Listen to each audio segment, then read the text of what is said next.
Langsunglah saya melompat ke Tifa. 6 spesimen ijazah ini adalah menunjukkan bahwa ijazah Pak Jokowi palsu. Jadi menurut saya begini, kita harus pahami secara luas. Yang dibicarakan di situ milik orang lain, sekalipun sumbernya dari Dian Sandi tadi katakan apakah mengedit, memanipulasi, tapi dibicarakan itu milik orang lain.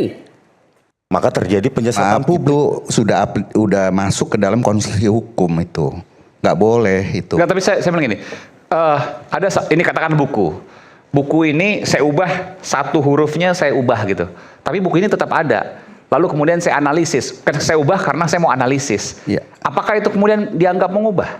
Kalau kita bicara pasal 32 ayat 1 Undang-Undang ITE, kita kan bicara soal itu.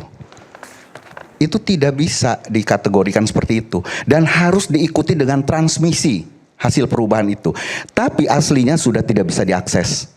Itu baru bisa? Baru bisa. Kena delik. Ya. Kalau aslinya masih ada, lalu dilakukan analisis, kemudian ditambah dan seterusnya lakukan manipulasi digital lah kurang lebih. Ya. Atau analisis digital lah. Ya. Itu nggak bisa kena delik. Kenapa? Dan itu ditanya sama penyidik sama saya. Apakah boleh ada orang mengaku sebagai peneliti, kemudian melakukan penelitian atas dokumen elektronik atau whatever, dia bilang, kemudian dinyatakan bahwa itu adalah 99,9% palsu. Itu di perkara pokok, saya menjadi ahli. Saya bilang begini, Anda kalau bicara soal pidana, Anda harus bicara soal azas legalitas. Ya, jadi azas legalitas itu ada aturan yang melarang? Tidak. Coba, nggak ada, dia bilang. Ya sudah, jangan tanyakan lagi. Apakah boleh atau tidak? Jadi kalau jawabannya boleh. Bukan boleh, tidak ada aturan yang melarang.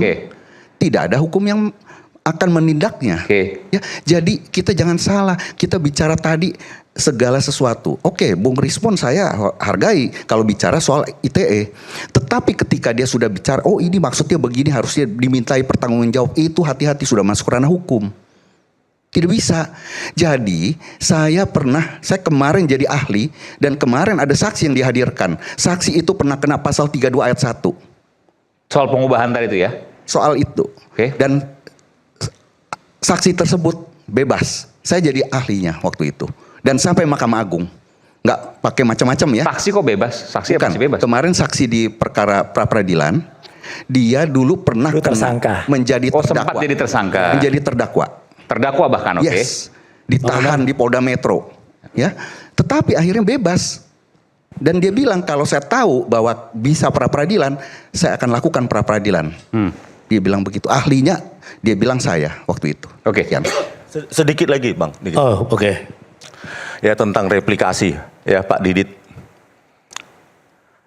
Ada seseorang melaporkan saya dengan video AI generated. Dia manipulasi, padahal itu hasil replikasi atau hasil download dari sebuah video di kanal saya, Baligi Academy. Terus dimanipulasi. Padahal tetap bisa diakses itu video saya yang asli. Dan hasil manipulasi itu AI generated, seolah-olah saya mengatakan menuduh figur publik itu membiayain segala macam 5 miliar. Ya. Kalau argumentasi Pak Didit bahwa video yang ada ini bisa diakses, tidak berubah. Tetapi lihat, hasil cloningan itu dipakai, dimanipulasi untuk kepentingan dia. Bisa nggak itu dikenakan pasal undang-undang ITE? Bisa. Ya, tapi bukan 32. Maksud saya gitu. Tapi rezim cloning, rezim replikasi. Bukan 32 ayat 1. Ya, jadi salah kalau kita bilang ITE itu terlalu gamblang. Jadi kita bicara itu soal kalau diubah untuk kepentingan yang bersangkutan, pasal berapa?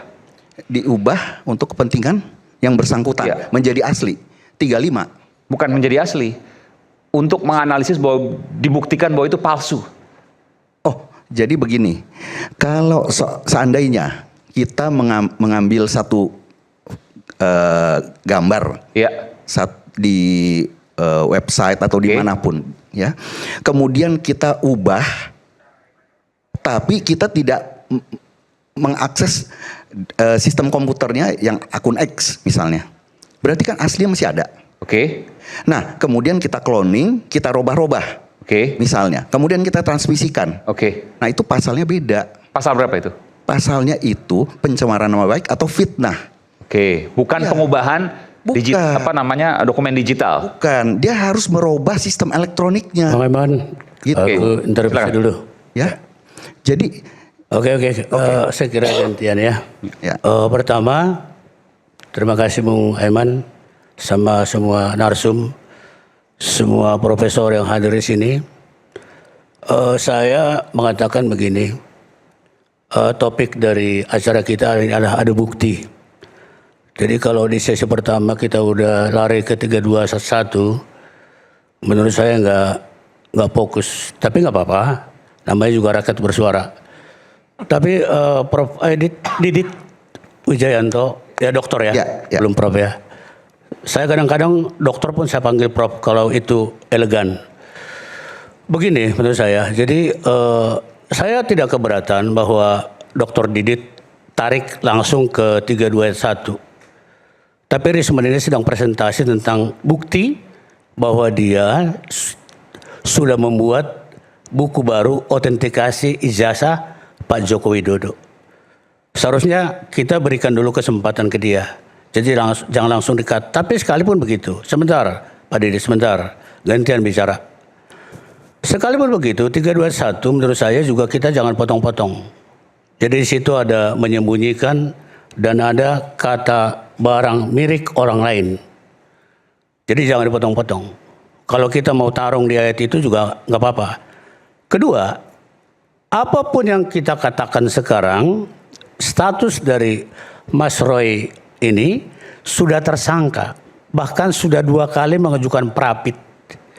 Jadi kalau kita bicara ini, ya nanti penyidik yang sudah menyerahkan berkas bahkan ke kejaksaan ke pengadilan, nanti sana tarungnya.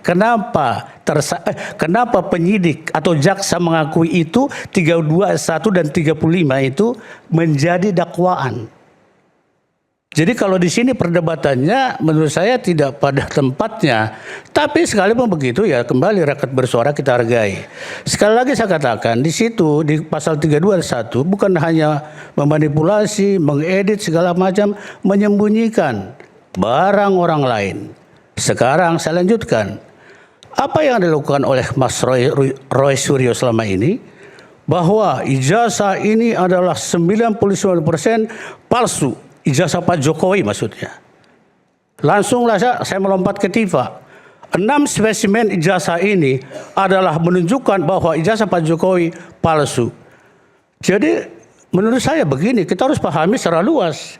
Yang dibicarakan di situ milik orang lain, sekalipun sumbernya dari Dian Sandi tadi katakan apakah mengedit, memanipulasi, tapi dibicarakan itu milik orang lain. Kalau milik diri sendiri nggak masalah, Bang Aiman. Milik orang lain loh. Dan nama Pak Jokowi itu udah tersebar ya 2 tahun terakhir inilah. Diolok-olok, dihina, sehina-hinanya segala macam. Itu yang dia keberatan, makanya 30 April dia mungkin pengaduan. Pengaduan itu menurut pasal 116 kalau nggak salah itu, dia berhak juga menelusuri ke sana, memerintahkan, meminta bahkan penjelasan dari pengaduan itu. Beda dengan laporan. Jadi menurut saya ya Dr. Didit Wijayanto, saya kira kita sama-sama orang hukum kok. Ya saya dinasihati oleh dosen saya, pendapat siapapun di hukum itu tidak selalu benar. Sekalipun profesor siapapun yang bicara boleh. Saya belum doktor, belum profesor. Tapi saya boleh juga menyangkal apa yang saya ketahui. Ayat, pasal dan ayat itu gitu loh. Jadi jangan dipotong-potong. Milik orang lain jangan dilupakan loh. Itu garis bawah milik orang lain. Ya itu adalah Itu deliknya. Sebentar. ayat Saya terakhirnya gini, milik orang lain. Gini Mas Aiman. Sebentar dulu. Pak Jagir. Mas Roy, saya Anda, Mas Roy. oh iya, Sebentar dulu. silakan. Enggak, Sebentar, saya nanti akan tambahin. Nanti saya beri kesempatan. Silakan selesaikan dulu. Karena gini, jangan membaca Undang-Undang ITE dari visinya sendiri. Saya termasuk orang yang menyusun Undang-Undang ITE dan saya membaca naskah Oke, adanya. tapi Bukan nanti- seperti yang dikatakan Pak Jagir nanti saya itu berikan kesempatan. sama sekali Silakan. bukan. Beda Selesaikan. itu hanya orang baca mempersepsikan sendiri, salah nanti. Silakan. Jadi, Oke, ya. saya kira Mas Roy boleh aja bicara apapun ya. Ini proses kan sudah berjalan panjang. Jadi kita kalau kembali ke awal itu, saya kira tidak ada waktunya. Ya. Oke, Ya. kita lawyer to lawyers. Ya, kita lihat aja ke depannya. Oke, ya. Termasuk rekan Refli Harun, kita lihat ke depan. Jadi apa yang ada di depan itu aja sekarang kita bicarakan gitu loh. Apa 31 ayat 1 35 oke, tantang aja di pengadilan. Oke, kita Nanti saya perkenalkan. Tapi poinnya adalah milik orang lain Ya. dan itu kemudian diubah sesuai dengan keinginannya. Kurang lebih begitu. Ya, kurang lebih. Bisa Nggak menyembunyikan kayak gitu juga loh bacanya. dari awal itu. Kacau. Oke. Jangan lupa, jadi jangan potong-potong ayat itu. Lengkapin Itulah aja. delik pidananya. Kalau tidak ada edit, ya tidak ada manipulasi. Tapi yang dibicarakan itu milik orang lain loh. Dan diubah menurut keinginannya. Kacau ini. Oke, Iya, kita iya. kembali saat lagi nanti saya berikan kesempatan Saya kira itu dulu. untuk Bung Refli dan Bung Roy selepas jeda sesaat lagi.